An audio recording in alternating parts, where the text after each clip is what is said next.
The struggle of every life form is to survive.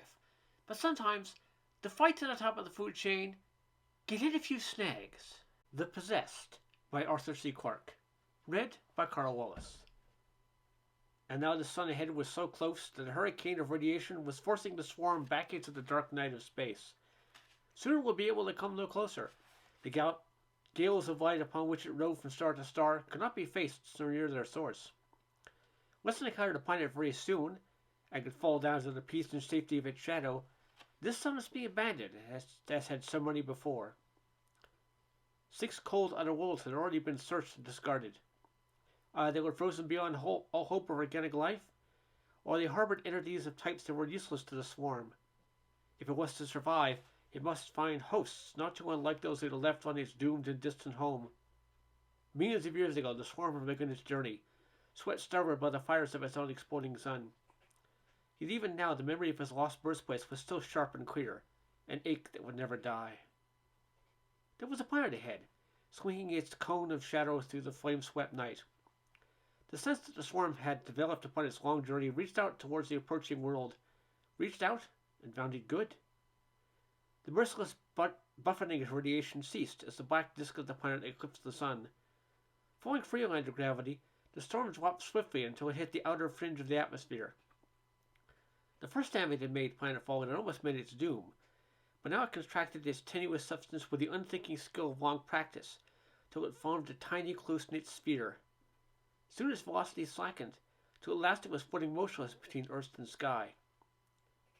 For many years it rode the winds of the stratosphere from pole to pole, and with the soundless fuselage of dawn blasted westward from the rising sun. Everywhere it found life, but nowhere intelligence. There were things that crawled and flew and leaped, no things that talked or built. 10 million years hence there might be creatures with minds that the swarm could possess and guide for its own purpose. There was no sign of them now. It could not guess which of the countless life forms on this planet would be the heirs to the future, and without such a host it was helpless, a mere pattern of electric charges, a matrix of order and self-awareness in a universe of chaos. By its own resources, the swarm had no control over matter. Yet once it is lodged in the mind of a sentient race, there was nothing that lay beyond its powers. It was not the first time, and would not be the last, the planet had been surveyed by a visitor from space, though never by one in such peculiar and urgent need. The swarm was faced with a tormenting dilemma. It could begin its weary travels once more, hoping that ultimately it might find the conditions it sought, or it could wait here on this world, biding its time until a race had arisen which would fit its purpose. It moved like mist through the shadows, letting the vagrant winds take it where they willed. The clumsy, ill-formed reptiles of this young world never saw its passing, but it observed them, recording, analyzing, trying to extrapolate into the future. There was so little to choose between all these creatures. Not one showed even the first faint glimmerings of conscious mind. Yet if it left the world in search of another, it might roam the universe in vain until the end of its time. At last it made a decision. By its very nature, it could choose both alternatives. The greater part of the swarm would continue its travel among the stars, but a portion of it would remain on this world, like a seed planted in the hope of future harvest. It began to spin upon its axis, its tenuous body flattening into a disk. Now it was wavering at the frontiers of visibility. It was a pale ghost, a faint will-o'-the-wisp that suddenly formed into 2 unequal fragments. The spinning slowly died away. The swarm had become 2, each an entity with all the memories of the original and all of its desires and needs. There was a last exchange of thought between parent and child, who were also identical twins. If all went well with them both, they would meet again in the far future, here at this valley in the mountains. The one who was staying would return to this point at regular intervals down the ages. The one who continued the search would send back an emissary, if ever a better world was found. And then they would be united again, no longer homeless exiles vainly wandering across the undifferent stars. The light of dawn was spilling over the raw, new mountains when the parent swarm rose up to meet the sun. At the end of the atmosphere, the gales of radiation caught it, swept it unresisting out beyond the planet, to start again upon the endless search. The one that was left began its almost equally hopeless task. Neither an animal that was not so rare that disease or accident could make it extinct, nor so tiny it could never acquire any power over the physical world, and it must breed rapidly, so its evolution would be directed and controlled as swiftly as possible. The search was long and the choice difficult, but at last the swarm selected its host. Like rain sinking into thirsty soil, it entered the bodies of certain small lizards and began to direct their destiny. It was an immense task, even for a being which would never know death. Generation after generation of lizards were swept into the past before they came the slightest improvement in the race. And always, at the appointed time, the swarm returned to its rendezvous among the mountains. Always it returned in vain. There was no messenger from the stars bringing news of better fortune elsewhere. The centuries lengthened into millennia, the millennia into aeons. By the standards of geological time, the lizards were now changing rapidly. Presently there were lizards no more, but warm-blooded, fur-covered creatures that brought forth their young alive. They were still small and feeble, and their minds were rudimentary, but they contained the seeds of future greatness. Yet not only the living creatures were altering as the ages slowly passed. Continents were being rent asunder, mountains being worn down by the weight of the unwearying rain. Through all these changes, the swarm kept to its purpose, and always, at the appointed time, it went to the meeting place that had been chosen so long ago, waited patiently for a while and came away. Perhaps the parent swarm was still searching, or perhaps, it was a hard and terrible thought to grasp, some unknown fate had overtaken it and had gone the way of the race that had once ruled. Nothing to do but wait and see if the stubborn life stuff of this planet could be forced along the path to intelligence. And so the aeons passed. Somewhere in the labyrinth of evolution, the swarm made its fatal mistake and took the wrong turning. 100 million years had gone since it came to Earth, but it was very weary. It could not die, but it could degenerate. The memories of its ancient home and of its destiny were fading. Its intelligence was waning, even while its host climbed the long slope that would lead to self-awareness. By a cosmic irony, and given the impetus which would one day bring intelligence to this world, the swarm had exhausted itself.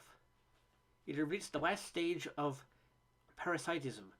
No longer could it exist apart from its hosts. Never again could it ride free above the world, driven by wind and sun.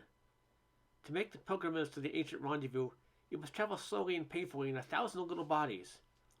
Yet it continued the immemorial custom, driven on by desire for reunion which burned all the more fiercely now that it knew the bitterness of failure. Only if the parent swarm returned and reabsorbed it could it know new life and vigor. The glaciers came and went. By a miracle, little beasts that now housed the waiting alien intelligence escaped the clutching fingers of the ice. The oceans overwhelmed the land, and still the race survived. It even multiplied, but it could do no more. This world could never be its heritage, for far away in the heart of another continent, a certain monkey had come down from the trees and was looking at the stars with the first glimmerings of curiosity. The mind of the swarm was dispersing, scattering among 1,000,000 tiny bodies, no longer able to unite and assert its will. It had lost all cohesion, its memories were fading. In 1,000,000 years, at most, they would all be gone. Only one thing remained, the blind urge which still, in intervals, which by some strange aberration were becoming even shorter, drove it to seek its consummation in a valley that long ago had ceased to exist. Quietly riding the lane of moonlight, the pleasure steamer passed Io with its winking beacon and entered the fjord. It was a calm and lovely night, with Vinges sinking in the west out beyond the Faroes, and the light of the harbour reflected with scarcely a tremor in the still waters far ahead. Niles and Christina were utterly content. Standing side by side against the boat rail, their fingers locked together, they watched the wooded slopes drift silently by. The tall trees were motionless in the moonlight, the leaves unruffled by even the merest breath of wind, their slender trunks rising whitely from pools of shadow. The whole world was asleep. Only the moving ship dared to break the spell that had bewitched the night. Then suddenly, Christina gave a little gasp, and Niles felt her fingers tighten convulsively on his. He followed her gaze. She was staring out across the water, looking towards the silent sentinels of the forest. "What is it, darling?" he asked anxiously. "Look," she replied in a whisper Niles could scarcely hear. "There, under the pines." Niles stared, and as he did so, the beauty of the night ebbed slowly away, and ancestral terrors came crawling back from exile. For beneath the trees the land was alive. A dappled brown tide was moving down the slopes of the hill and merging into the dark waters. Here was an open patch upon which the moonlight fell unbroken by shadow. It was changing even as he watched. The surface of the land seemed to be rippling downward like a slow waterfall seeking union with the sea. And then Niles laughed, and the world was sane once more. Christina looked at him, puzzled but reassured. "Don't you remember?" he chuckled. "We read all about it in the paper this morning. You do this every few years, and always at night. It's going on for days." He was teasing her, sweeping away the tension of the last few minutes. Christina looked back at him and a slow smile lit up her face. Of course, she said. How stupid of me. Then she turned once more towards the land, and her expression became sad, for she was very tender-hearted. Poor little thing, she sighed. I wonder why they do it. Niles shrugged his shoulders. No one knows, he answered. Just one of those mysteries. Shouldn't think about it if it worries you. Look, we'll soon be in harbor. They turned towards the beckoning lights where the future lay, and Christina glanced back only once towards the tragic, mindless tide that was still flowing towards the moon. Obeying an urge whose meaning they had never known, the doomed legions of the lemmings were finding oblivion beneath the waves. The end.